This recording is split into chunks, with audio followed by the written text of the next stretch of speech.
What is it like to live in Hong Kong? I've often been asked that question because I used to live there.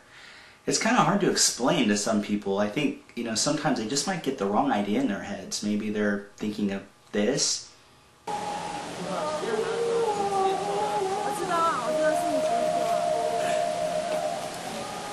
Or maybe they're thinking of this.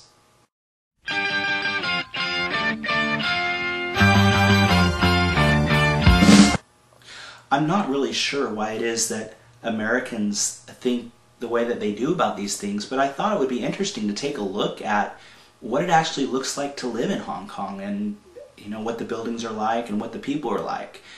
So I made this little video while I was in Hong Kong several years ago, and I thought I'd share it with you and hopefully provide some more information for people who may not be familiar with these types of things. Well, here we are in Hong Kong, and as you can see, these are not buildings where people work in. These are buildings where people actually live. It's kind of on the bottom there. That's where the mall is, where people do their shopping, do their grocery shopping, the street market, those kind of things. As you can see, there's a lot of double-decker buses here, and there's a lot of cabs. There really isn't a lot of other types of cars. There's the school, and there's some other buildings, but just kind of get a panoramic view here. I mean, these are all houses. None of these are commercial buildings. It's all people's houses. Now this is the Chun. The Chun is a group of buildings that we're staying in, and this is really typical for the Chuns. You see the hallways. All of the doors have these gates on them. They call them tea shops, and this is really typical for people. This is a really clean one though. This is a brand new one. So you can kind of see what people live like here. It's just a little cleaner and newer than most of them. This is the inside of the Chun that we're staying in. You can see that's the washing machine. You can't really compare it with anything else, but it's pretty small. This is actually a really big kitchen for Hong Kong. Most kitchens probably would end at this little wall right here, and that would be it. But this one is actually a pretty big one.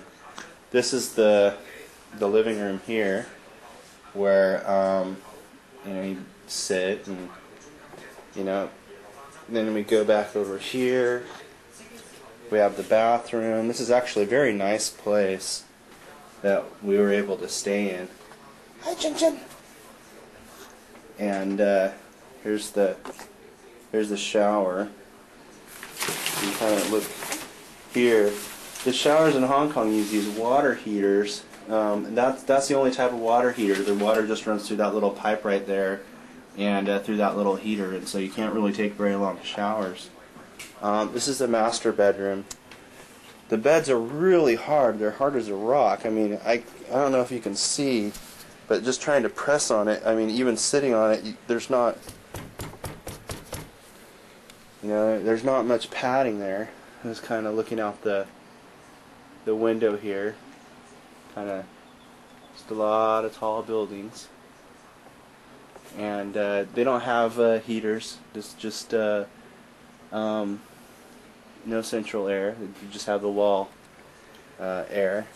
And here's another room, bunk beds, and everybody just kind of has their own little closets, and that's basically it. This is actually a pretty large sized place. So Fong, how many people do you think would normally live in a place like this? This is fast for 4. So about 4 people would usually live here. Pretty good size. I hope you enjoyed this video.